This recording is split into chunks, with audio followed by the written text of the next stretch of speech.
Yeah. Just Dre dropping by for a little lullaby for you. That's how it is. It's just like anything, man. Any business that you want to start or any idea that you want to get off the ground is just like being pregnant. Your birth, you become pregnant with this idea. And just like any pregnancy, you're going to get stretched to your limits that you're going to think I can't go no more. And then also within being stretched and over that long period of time of being pregnant with this idea and trying to develop it until you get to the point that you're going to birth that idea, you're going to get hit with a lot of complications. Right. And sometimes it's going to be the complications that's going to knock you off kilter and make you kind of get a little wavy and your desire to fulfill and birth the idea that you have. And right. Also sometimes the people that's meant to help you will also have you a little shaky on the idea. Like for instance, the same thing with the birthing process. You got doctors and nurses. Sometimes the doctor will say, oh no, I don't know what's wrong. This baby might have, I'm seeing signs of preeclampsia in you or something crazy, or the baby right. might have Down syndrome. We got to do some tests. Right. And it's just like anything. You might have somebody working with you, but somebody might start to get nervous and they start letting outside forces affect them, and they bring those outside forces to you and it starts to affect you. First and foremost, you're going to experience some type of adversity, some type of storm, some type of winter, some type of rain is coming to knock you off. And if you don't have the right perspective on it, then it might cause you to drown on your way to your destination. And, right. and you have to understand that those things come to stretch you and to stress test your truth.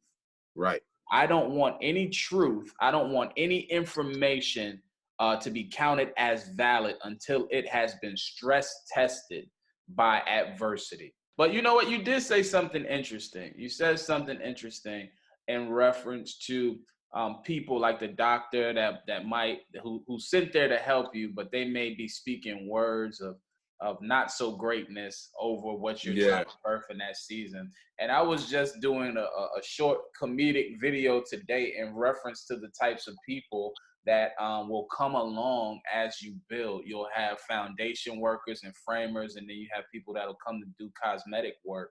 And what's important for people to know is that not everybody can be allowed into the construction area while you building foundation. Can you kind of speak to the dangers of allowing the wrong people into the work site as you're building foundation? Yeah. So let's put it in real estate and building a foundation. You need specialized workers to build the foundation. Yeah. So when you think of foundation, you're thinking of the masonaries, right? The people that work with the stone. But before you even get to that, what do you need? You need engineers and inspectors to come test the soil. They have to understand the quality of the soil before you even lay the masonry foundation. And so when people say foundation, they think, I'm putting down this masonry foundation, these building blocks, and then I'm gonna build the building on top of that. Or they're saying I'm gonna put a cement slab down, and then I'm gonna build the building on top of that cement slab. That's great. That cement slab can be perfect, right? But what about the soil that you're building on? Like, you can't avoid building on the soil. And so you got to make sure what you're building on, the ideologies, the background, the reason that you're doing it. That's what I consider the soil. Yeah. Why are you doing it? Right. You have to test that first. You got to make sure there's no contaminants in there, because through that soil, what you're going to build, you're going to have to put the water pipes through it, right? The sewer pipes through it. You know what I'm saying? There's a whole bunch of things that's going to have to come in contact with that soil that's going to pierce the actual masonry foundation. You know what I mean? And so you need, before you even get them builders in, you need those scientists, those people that's going to come test the rainwater that falls there, all the minerals within the soil, and say, okay, what's the quality and what's the health like of the soil? The idea, the first spark, that's the soil. The first spark that you get, you got to say, where is that at? Like what environment is that in? How positive is that? So for instance, let's say you wanna start a business because you're tired of working with somebody, so you just want the money. Wow. I don't think that's a good place to lay your foundation, you know? Let me interject. Let me interject you, because you are hitting on something that's so profound. And this is the way I phrase it. What is your why? What Exactly is your why? The why is your soil. Yes, because all soil, when you build it, all soil doesn't perk. Right. So if the soil don't perk, you can't build there. And of course, that's terminology, that's building terminology. But if the soil don't perk, you can't build there. But you present a profound point. If your ideology, if your why is not put in the proper perspective, if it's not rooted in something that's genuine and that can withstand extreme pressure, then you're not going to make it. Me and my man was talking the other day, and it was so interesting because the why. So you start here with your ideologies, and your destination is here where you want to be at. And the why is the only thing that will keep you right in here. Exactly. The people not gonna keep you right in here. Right. The severance pay ain't gonna keep you right in here. All that's gonna run out. The only thing that you gonna have in the in between is the why. And if you ain't got the right why, you will die in this wilderness. Wow. Exactly. That's good. Exactly. I mean, because you can have the best builders, you can have the best foundation laid, you can have the best structure. But once again, if like say for instance, them water pipes that feed your structure, if them water pipes coming through some contaminated soil, what's going to happen? You build the building up, you move in, you get your tenants, you start drinking the water, making your Kool-Aid. Next thing you know, everybody's getting sick. And everything that you built is no longer valuable because it's built on contaminated soil. Wow. And it becomes worthless. You know what I'm saying? Wow. So if your why is contaminated, everything you build on top of that why will be contaminated. You understand what I mean? So it's like, for me personally, my why is I want generational wealth. Why is it that maybe a lot of the times in our culture, I heard coming up, I got mine, you got to get yours. Right. I got mine, you got to go get yours. But in other cultures, it's like they don't know what that means. So Toby can go out there and say, "Hey, mom, I want to go to college." He'll go to college, right? But he can come back after college and work in daddy's company. You know what I mean? And live in daddy's basement until he finds a wife, bring his wife in. He already got daddy's company and daddy's money behind him. And that money came from grandpa, who started a fishing company. You know what I mean? Correct. But we're not raised to think of generational wealth. We're raised to think, let's go get a good job.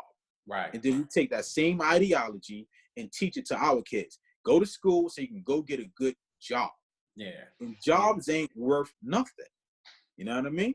Jobs are not worth anything. And there's no perpetual wealth in a job. Not.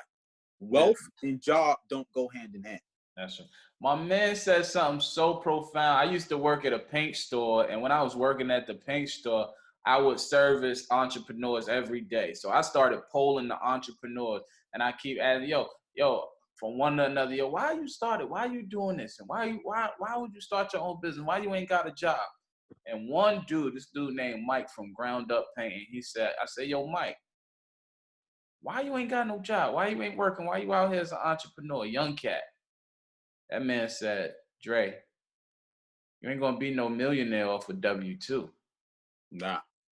That man blew my mind, bro. I say, yo, you are so right. You don't see many millionaires off of W-2. Okay? Nah.